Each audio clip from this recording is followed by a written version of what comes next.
We've got winds out there coming in ahead of this front, and we've got some good low-level winds too. The showers right now, though, lined up with the best energy still to our north and west, and so we're going to see spotty showers likely from the system. Wind advisories are up there from Tennessee and parts of our North Carolina mountains. Our wind chances really get going through the early morning hours. No advisories yet, but that may develop for us tomorrow. Warm front is in the right position to keep us in the warm trend of 60s out there, even overnight, because we have low clouds and then low winds. We'll have more fog again.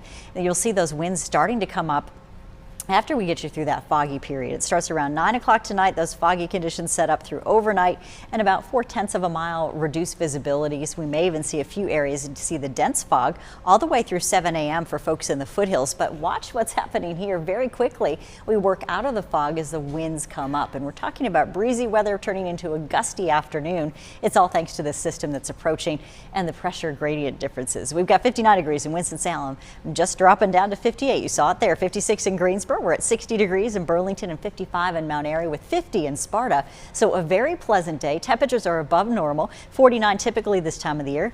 We'll take 15 degrees above normal. We like it. You've got 49 degrees usually, but tomorrow we're going to stay in the upper 60s, and we'll notice that those temperatures jump up pretty quickly along with the winds coming in out of the south and southwest, 15 to 25 miles an hour in the Piedmont with gusts to 30 miles an hour. Your rain chances are spotty and off and on. They're not really at impact levels except for a couple of hours through middle of the day for the foothills and mountains. You're looking at breezy weather there too with 64.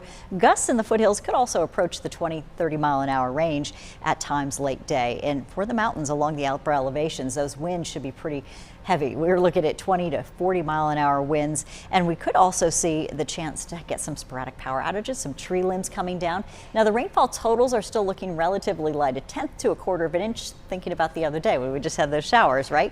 Well, now we're looking at breezy weather becoming very windy there, and so your fog won't last long early tomorrow morning too. It's really if you're driving late tonight through early tomorrow morning before the sun is up. And looking at this, the scattered showers are while we're sleeping, best chance of seeing those light rainfall totals come up between 2 to 5 a.m. Then we see those scattered showers on the mountains and up over the northern Piedmont. So Stewart, areas like Floyd, and then we drop you into Laurel Springs. You might get some scattered showers through 11. And by noontime, we see more spotty action really filling in for folks all around. But not everyone taps into those rainfall totals tomorrow.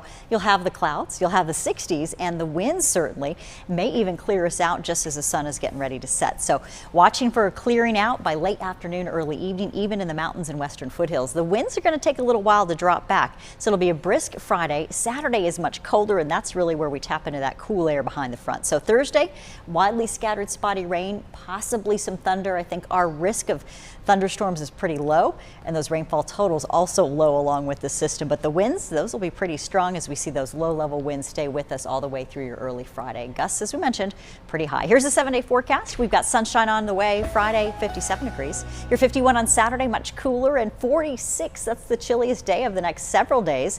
It's an impact day too for good rain chances and possibly some snow in the mountains by early Monday morning.